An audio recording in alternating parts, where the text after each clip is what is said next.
Dewa United bisa menguasai daerah Pochinki. Yang satu clear, dapetin satu lagi clear, dan susah banget untuk mencoba mengcover satu demi satu pemain-pemain dari Xavier. Begitu dari Hands Public, masih mencari informasi lebih lagi. Lamborghini slow aja, begitu dari Rebis, masih merungkuk aja untuk melihat pergerakan Yuni. Begitu dari Okeozora, mencoba mengokang, sudah mengetahui posisi dari Rebis. Dapatkah dia mendapatkan dari seorang Rebis? Dan Rebis masih cukup struggle untuk menentukan posisi yang paling apik dan ciamik. Ya, karena agak susah. Memang karena posisi dari Rebis ini sendiri pun terpisah ya, semuanya split positioning. Ini adalah posisi yang bisa dibilang memang posisi mengepung untuk satu tim yang melakukan stacking di satu area. Tapi resikonya itu dia yang baru akan dibahas. Rebis akan langsung tertakedown begitu saja, knockdown, dan sepertinya akan sulit untuk diselamatkan karena teman-temannya dua lagi berada di posisi yang cukup jauh. Yes, makin di atas angin tentunya untuk Dewa United. Bagus banget mereka move as a unit, langsung bergerak mengepung satu pemain. Rebis nampaknya sulit juga untuk di revive. Begitupun dari teman-teman Dewa United masih mencari PR yang bakal diketat. Ozoro, Kon. Ini ya, iseng aja Kon ini. Hampir ya. Ya, kalau itu bahasa Jawanya. Kon itu lo. Oke. Dan kita bakal bergeser juga kembali kepada Frankie dan juga Lamborghini yang memang sudah mendapatkan informasi pada debat kalau misalkan dua kawannya sudah dikembalikan ke lobby. Tapi kalau kita lihat dari positioning mereka harusnya akan melakukan disengage movement. Namun untuk satu player dari DX, Frankie di belakang sana masih terjebak. Mereka tidak mau melakukan pergerakan, tidak mau mengeluarkan step sama sekali pastinya juga supaya bisa keluar dari Pochinki dengan aman. Ya, start yang bagus tentunya untuk Dewa United. Dan ya, dari Uni nampaknya masih mencari-cari juga sisa-sisa pemain dari dari The Xavier. Dan Frankie masih belum bergerak, hanya Lamborghini yang sedikit menjauh dari arah Pochinki. Yes, mestinya mereka nambah-nambah lootingan dan Pochinki udah dikontrol bot ini mestinya sama Dewa United. Ya, harusnya sih, karena mereka berkumpul di satu titik ya, tidak berpisah sama sekali, stacking, regroup, dan harusnya ini akan menjadi kabar bagus juga untuk tim Indonesia, mengingat mereka masih lengkap dengan 4 playernya. Di X sudah dicicil 2 playernya, bahkan Frankie sama sekali tidak bisa move on dari kota Pochinki, dan akhirnya kamera sudah mulai bergeser pada kali ini ke arah Genesis Dogma, yang sementara waktu untuk mereka masih belum keluar sama sekali dari kota, masih melakukan pencarian saja, dan akhirnya baru terpantau kali ini sudah mulai melakukan rotasi dan membangun rotasi yang diinginkan. Primos sama sekali tidak dilepas untuk Genesis Dogma dan tidak ada hambatan sama sekali selama melakukan lentingan. Dan dari Genesis Dogma yang sudah bergerak juga cukup cepat kali ini, mereka sudah mengantongi satu vehicle, satu orang, dan lootingannya kayak kurang ya, hanya mengantongi satu first aid doang dan 2 energy drink. Gue gak tau nih apa yang terjadi sama mereka, tapi semestinya untuk sampai ke mid game nih cukup. Kalau mereka bisa ngeratain lagi satu tim, dapat lagi lootingan, bisa bertahan lagi sampai ke late game. Dan ini Onyx sudah mengamankan sisi shelter juga. Yap, betul. Langsung saja mencari kembali lootingan lebih. Dan apakah Onyx akan bermain dengan on fire, mengingat kemarin mereka sempat sedikit terpuruk ya untuk di PMPL-nya itu sendiri, dan harusnya itu kan menjadi pukulan keras juga untuk tim Onyx, dan mungkin mereka berhasil untuk melakukan evaluasi ataupun mengerjakan PR-nya dan mereka bisa menunjukkan yang terbaik. Tapi kita akan lihat seperti apa karena zona pun baru bergerak masuk ke fase kedua. Cukup menarik. Circle pertama kita lihat membagi untuk 2 pulau antara pulau Main Island dan juga pulau Sosnovka. Dan tadi kalau setup di bawah, Alter Ego sih udah nyaman banget. Mereka kayak scrapping juga, dan posisinya udah tersplit cukup jauh. Hanya mengamankan ini biasanya ya, circle-circle kayak gini tuh ke farm. Tadi farm yang ngamanin box gaming. Dan RRQ sudah mengamankan sisi high ground juga dan telah mengeker satu pemain, yaitu ada pemain BFD tadi yang tertangkap juga oleh scope dari Mort. Ya, tapi masih belum di-confirm ya harusnya ya. Belum di-confirm, hanya ter-takedown begitu saja. Dan sementara kalau kita lihat dari sisi lain, V-Gaming yang sempat dibahas-bahas oleh Lord Agus ya, masih lengkap berempat juga, dan mereka belum meninggalkan Gatka. Ya, kenapa? Tapi darahnya si Cuan nih udah setengah darah. Ini kayaknya mereka ada perang gak sih di awal-awal? Kalau ngeliat darahnya zone, sih. maybe blue zone, maybe sempat terkena beberapa peluru.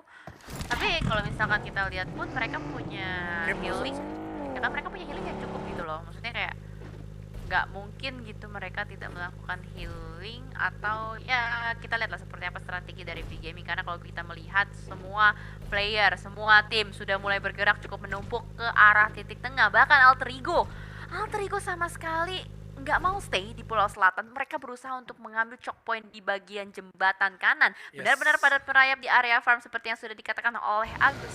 Karena Alter Ego cukup berani menyeberang gitu saja. Karena udah ada yang nungguin, udah dari daerah Milta, ada Takademi tadi di box gaming di farm, mestinya harus lebih berhati-hati lagi untuk mencoba ke pertigaan farm antara Milta tadi. Dan Genesis Dogma nampaknya masih ngeluting juga mencari tambahan utility mereka. Dan di sisi recent kill, Marco dapatkan satu pemain dari BFD. Gak bagus tampaknya untuk BFD, mereka 3 lawan 4 di sisi lain, dan bots pun tertangkap oleh Oh no, kalau misalkan kita lihat satu persatu player dari Bonafide nampaknya tumbang, tapi kita belum melihat gimana fight-nya tersebut terjadi. Sementara itu di sisi lain sudah ada beberapa rotasi yang diacak-acak, rotasi dari RRQ nampaknya, dan granat kali ini dari Soez berhasil untuk menemukan seorang Snitchil di belakang sana. Masih bisa diselamatkan atau tidak kita lihat, karena Box Gaming pun harus bergerak lagi dari harus melakukan setup terlebih dahulu. Namun ternyata ada bala bantuan sudah mulai datang. Daybot kali ini to the rescue kepada Nichil. Yes, di tengah-tengah nggak bagus banget, tersandwich posisinya kali ini antara Box Gaming dan juga tim One More. Bagaimana ini terperangkap dari GD, mereka harus lepas dari genggaman tersebut. Nichil yang telah berhasil dibangunkan kembali, nampaknya harus sedikit try hard dengan first aid-nya dan bakalan di lock begitu saja. Tapi 3 teman dari GD mestinya selamat sih. Harusnya masih bisa diselamatkan dan masih bisa langsung melakukan disengage ke arah yang lain. Namun benar-benar menumpuk di area farm. Ada Onyx Box, ada GD, ada juga tim 1M. V-Gaming pun akan segera merapat kembali, semakin padat merayap. Namun kalau kita lihat dari circle-nya ini ada kemungkinan sih memang cenderung 60% ke arah main island atau farm ya. Biasanya sih farm sih, tapi Farm. kalau kita lihat gameplay, hampir semuanya menekan ke tengah, kecuali ada 2 tim yang masih bermain di pinggiran, ada Aura dan juga Dewa United. Begitupun dari DX, Ya. Xavier, sedikit-sedikit Frankie. bakalan ini deh, terjebak kedua player dari Dewa United. Oh iya. Iya. Iya benar. Dewa United datang langsung, tapi ternyata what happened, malah Frankie yang bisa mendapatkan seorang uni. Gue nggak tahu ini akan terjadi refrag atau trading apa tidak, karena sejauh mata memandang elimination feeds-nya belum ada lagi bergulir, dan itu dia refrag terjadi. Oki berhasil untuk mendapatkan Frankie dan diselamatkan harusnya kawannya dari seorang uni. Sementara di sisi lain ada tempat terpantau beberapa pertemuan juga V-Gaming dengan GD. Kali ini GD posisinya agak cukup tertekan, satu demi satu playernya ter-take down, tapi masih ada kesempatan untuk dilakukan revive oleh kawan-kawannya. Oke, dari Genesis Dogma, Satan kali ini tertunduk lemas dengan V-Gaming yang sudah setupnya bagus banget. Satu kompon isi satu player, begitupun dari Tom agak keluar gini posisinya, begitupun dari Porsche mengikuti nampaknya posisi dari Tom itu sendiri. Atau mereka bermanuver untuk masuk ke arah barat circle. Ini gue nggak tahu, mereka malah menjauh dari circle. Karena kayak gue rasa mereka mau menghindari keramaian. Iya. Secara logiknya kan memang kalau misalnya circle ke sana ke arah farm pasti rame kan.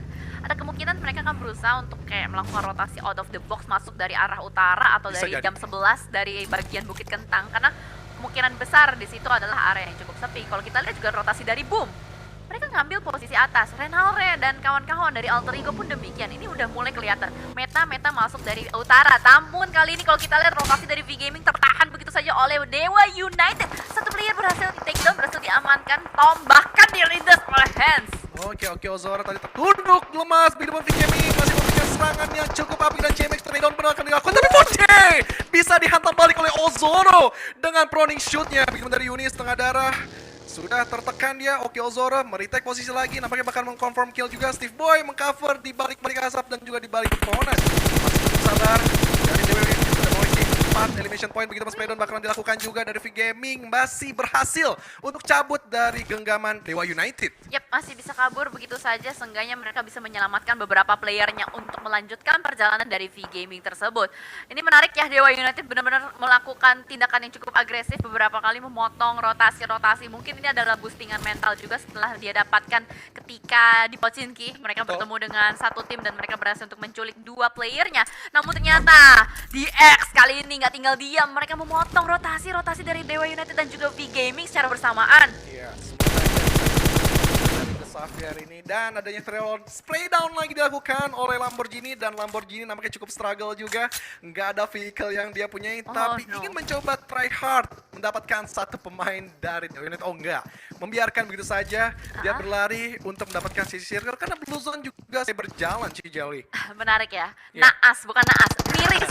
Soalnya namanya Lamborghini gitu, tapi ternyata Dewa United kali ini juga harus bertemu dengan tim Genesis Dogma di sisi yang lain. Dari Farm Steve Boy tertinggal seorang diri di second floor, masih dicari oleh Genesis Dogma. Daybot dan Satar sekarang sudah mulai berkumpul kembali untuk mencari satu player. Namun yang menarik, Hans datang dari sisi yang tidak terduga, akan melakukan backstep nampaknya. Namun kali ini dari Daybot mendapatkan sebuah celah, sebuah space untuk melakukan healing terlebih dahulu. Apakah Hans the Public mampu melakukan cover terhadap kawannya Steve Boy di atas sana? Oke, dan dari satu mencoba ngokang-ngokang memasak untuk memprediksi satu frag granat, dua frag granat, bahkan ke arah atas. Steve Boy nampaknya bakalan dikunci begitu pergerakannya. Satar masih try hard untuk mencoba membuang frag granatnya lagi. Steve Boy nampaknya masih cukup aman juga dari kokangan granat dari Satar. Daybot masih mencari-cari celah juga bagaimana untuk mencari angle shoot dari Steve Boy.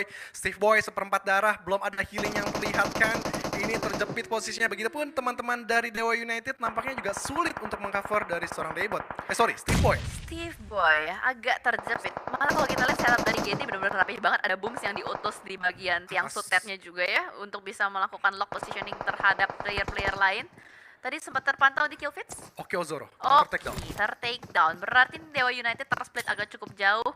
Mungkin ketika mereka sedang melakukan rotasi terspot oleh banyak tim, dan kali ini oh no, timing yang tidak tepat untuk Steve Boy melakukan penyeberangan dari celah yang begitu sempit, akhirnya membuat Genesis Dogma mendapatkan momentum untuk men-take down seorang Steve. Dan terpantau hanya menyisakan Hands the Public dan Satar dan Hands Public close combat dengan Booms, tapi Booms jatuh take down, tapi masih ada refrag dan orang Snitchel ternyata. Dari Nichil dan kawan-kawan backup dari Genesis Dogma cukup baik kalau kita bisa bilang. Mereka benar-benar on point banget melakukan penjagaan. Informasi yang dikumpulkan juga cukup baik, membuat mereka tidak bisa melakukan tidak bisa di backstep sama sekali sama tim lain. Sementara kalau kita lihat kembali ke sisi yang lain kali ini, dari Boom juga cukup menarik. Boom Cannon tertakedown, masih bisa di revive, namun sudah sangat padat. 14 tim tersisa. Ini adalah circle keempat. Yes, dari Boom sudah mengamankan sisi open field, juga sudah set up forting yang cukup apik, juga cukup rapi. Kemudian juga di balik-balik pepohonan, mestinya mereka bisa bertahan sih dari tembakan-tembakan dari dari Onyx. Casey yang sudah tertunduk emas, begitu dari Power Pang harus cukup berhati-hati adanya tembakan yang mengarah ke dia. Mencoba untuk merevive dari seorang Casey, begitu dari Cannon, nggak terlalu terburu-buru untuk mengambil nyawa pemain dari Onyx. Masih melitar, belum adanya lontaran-lontaran tembakan, begitu dari Joe Brenky untuk mengcover dari jarak jauh. Dan Fokker malah yang tertunduk lesu oleh pemain Takadu. Ini udah mulai banyak sekali pergesekan yang mau tidak mau harus terjadi. Bahkan ini di luar ekspektasi gua. Game pertama yang bener-bener barbar banget, dari kota Pochinki udah perang, lanjut ke circle kedua, rotasi perang lagi. Sama sekali tidak ada pergerakan pasif. Mereka berusaha untuk menunjukkan gigi mereka, berusaha untuk ngegas poin sebanyak-banyaknya di awal. Baru ada 2 tim saja yang tereliminasi. Di sisi lain pun tim-tim lain yang masih bertahan masih cukup banyak juga, sudah mulai membangun fortingan demi fortingan. Bahkan kali ini dari tim Indonesia mau nggak mau lagi-lagi harus bertemu. Udah mulai saling memantau aja dari Genesis Dogma dan juga Onyx. Iya, ini menarik ya. Hampir 60. Terbuka begitu dari Whites, nyari setitik darah lagi dan berhasil diambil nyawanya oleh Ken 413. What a nice shot, begitu pun dari Ken. Tapi harus lebih berhati-hati lagi. Ini Boom jadi ketahuan posisinya di open field. Ken masih menelik keadaan-keadaan sekitar karena dari arah sisi kanan masih ada tim YMH juga. Begitu pun dari arah sisi kiri, Takai nampaknya sudah mengetahui posisi dari Boom Ken itu sendiri ya. Aim Baki mencoba membuang satu smoke granat untuk mencoba merevive satu rekannya. Satar masih melihat keadaan sekitar, begitu pun dari Boom di balik-balik kompon, menilik juga melihat keadaan sekitar. Snitchel berbarengan dempet 2 keadaannya dengan Booms. Ini berarti mereka ingin mendobrak pertahanan dari Onyx, yang dimana circle kelima pun nampaknya bakal berjalan. Yes, bentar lagi harusnya akan berjalan. Dan ini udah circle yang gak mau banget di-TB-in sama player manapun. Lu mau punya persen sebanyak apapun, lu mau punya boostingan sebanyak apapun, pasti bakal berasa banget di PS-nya. Apalagi kalau misalkan gak punya mobil sama sekali. Bahkan tadi sempat terpantau ya, mereka bermain hanya dengan 3 orang sesuai dengan nama timnya. One more, Satu kurang lagi. satu. Bener sih. Ya kan? Iya, bener, Oke, tapi kali ini juga kalau kita lihat Boom benar-benar tertekan banget posisinya. Dia sama sekali tidak bisa meninggalkan fortingan ini. Benar-benar harus bertahan. Namun kali ini kalau kita lihat Aura harus bertemu dengan tim F ya yang sudah mulai berada di atas bibir zona, bibir circle-nya. No Mercy akan berusaha untuk melakukan buying time, membuka space dari Jawir untuk melakukan revive. Tapi kali ini Jawir The Last Man Standing bisa melakukan fight clutch dan tidak bisa Aura dipulangkan oleh tim F. Oke, dari RRQ sudah mengamankan sisi dalam circle juga dan mereka udah mengamankan satu kompon juga yang dimana dari sisi atas tim yang warna pink tersebut ini nampaknya bakal menjadi ancaman untuk RRQ. Dan begitu dari Alter Ego sudah menabrak satu kompon rumah jamur di mana Super Unar yang menjaga sisi luar dan melihat keadaan sekitar bagaimana mereka harus menyisir satu demi satu tim yang sudah melihat Potato tapping begitu saja ke arah Ken 413 dan masih mengumpat melihat celah-celah lain. Adakah nyawa yang bisa diambil? Begitupun dari Box, Break MVP sedang tryhard bagaimana mereka harus masuk ke dalam circle. Ini satu arah rotasi semua dari arah barat circle. Semuanya satu jalur, satu timing, bersamaan, bertepatan dan harus bertemu di backstep begitu saja oleh seorang Chakras. Bisa mendapatkan satu player bahkan Asa pun demikian. Granat pun menumbangkan satu player dari SLO dan itu dia rata sudah satu tim dipulangkan oleh RRQ. What a nice play, what a nice tabrak-tabrak gaming dari RRQ. Begitu dari Alter Ego sekarang. Mort 1 lawan 2 Hazelnut dan Potato nampaknya bakal menggebrak pertahanan dari Mort. Begitu dari Super Una mencoba backup dari arah sisi belakang dan yes masih cukup tryhard bagaimana dari seorang Mort harus menjaga space-nya dia dari 3 pemain Alter Ego. Mort sedikit mundur, tarik belakang, adanya backup juga yang dilakukan oleh Voldemort sekali. 4 lawan 3 yang terpantau di CCTV kita. 2 di bawah depan, 2 di sisi atas di mana ada Asa dan juga Cakol siap menembak dari arah Alter Ego. Ya, menarik banget setup dari RRQ lagi-lagi. Mereka membuat space supaya Mort bisa tarik mundur dari rumah Alter Ego. Mereka tidak membiarkan satupun playernya tertahan di rumah musuh. Namun kali ini EAP lagi-lagi mengganggu pertahanan dari RRQ. Dan ternyata Boom pun harus bertemu dengan Box Gaming. Tanpa disadari, Box sudah mengumpulkan 11 kill point. What? 11 kill sudah mereka koleksi. Ini kayaknya emang mereka menyisirin satu demi satu. Mereka nge-cut rotasi-rotasi pemain yang masih berada di safe zone. Tapi balik lagi ke RRQ, mereka juga sudah mengoleksi 4 elimination point. Tapi Chapels harus terpulangkan ke arah lobby berarti menyisakan 3 pemain aktif saja. Tadi 3 versus 3 Hazelnuts. Alter Ego 3 per 4 ya? Alter Ego tadi harusnya masih 4 sih, 1, 2, 3. Tapi satu lagi masih belum terpantau dari radar. Mungkin tersisa 4, benar masih ada 4. Namun satu player Hazelnuts baru saja ter-takedown oleh satu player dari RRQ kali ini. Masih bertahan di depan sana, Voldemort menjaga bagian tangga. Begitupun juga dengan Mort di bagian lantai satunya. Sama sekali nggak dikasih lewat. Dan kali ini Chakos membuat pertahanan yang cukup baik. Mendapatkan seorang Iyer dari kejauhan. Dipulangkan begitu saja, boom, rata. Boom, rata sudah. Tidak terlalu menjaga angle dari sebelah kiri. Tapi Mort terpecahkan, meledak. Bom dari seorang Potato. Ini mendapatkan 3 pemain aktif. Berarti Voldemort menjadi malam itu dan bakal mendobrak begitu saja. Dan ter-take out sudah oleh Super Una. Mendobrak dan pertahanan dari 2 player di depan RRQ. Berarti menyisakan Chuckles dan juga Asa yang langsung cabut begitu saja untuk mengamankan personal point. Ya betul, dan ternyata Box masih menggali lagi dan lagi. Ini benar-benar udah kayak apa ya, kandang apa, macan dilepas dari kandangnya gitu loh. Bayangin di game pertama mereka udah mengumpulkan 14 kill point. Ini membuat sebuah agresivitas yang begitu tinggi, poin yang nggak mau disia-siakan. Tapi Genesis Dogma menahan pergerakan dari Box satu persatu. Player-player dari Box berhasil di take down, namun sayang sekali Booms, the last man standing harus tertangkap oleh Soazel. Oke, dari RRQ sudah mengamankan sisi pinggiran circle juga, sudah set up smoke, sudah set up bagi dan juga pepohonan.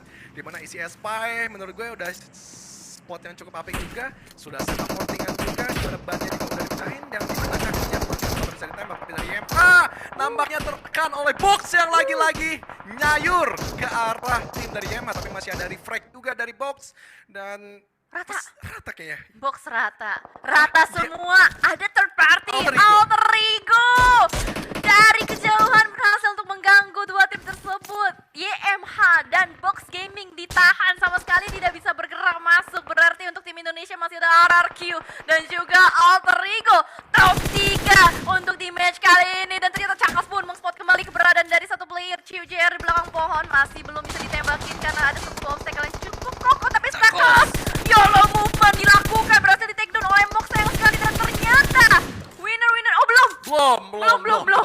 Masih ada EAP yang masih bertahan dengan setup dan kemenangan dari Alter Ego. Potato masih sebuah spray down dan tertunduk lemas oleh Wanha yang tadi berhasil untuk mencoba menutup pergerakan dari Alter Ego itu sendiri. 3 pemain dari Alter Ego masih cukup kebingungan bagaimana mereka harus menembus ataupun mendobrak pertahanan dari Easy Spy. Adanya frag granat juga yang dilempar untuk mencoba men-secure kill dari seorang Potato. Tapi dari RRQ, Asa yang sudah set up smoke yang cukup banyak begitu dari Chuckles tadi masih cukup selamat. Enggak, Chuckles ternyata lagi tertunduk lemas juga. Duduk ya. Duduk Jun, duduk. Suruh duduk soalnya ya. Oke. Ini emang seru banget tadi sampai gue Seru kira udah tutup layarnya, gue kira udah WWC deh. Tapi kalau kali ini kita bisa bilang kembali masih ada tim Alter Ego yang selamat di sana, survive dengan 3 playernya, kembali berusaha untuk merebut winner-winner chicken dinner dan tampaknya Asa pun masih nyelip di belakang sana, masih belum terspot juga oleh Hazel Fitness dan ternyata player dari Easy Spy mulai tertumbang satu persatu menyisakan Chiu di belakang, tapi Asa masih bisa nyempil namun play zone yang terlalu menyakitkan membuat Asa tidak bisa bertahan kembali. Alter Ego masih selamat dan melakukan predikat ada bagi lagi kasar begitu saja gaspol dan ternyata kena satu tap belum mampu dan ternyata akhirnya Alter Ego mendapatkan winner chicken dinnernya yang pertama di match Erangel. Dengan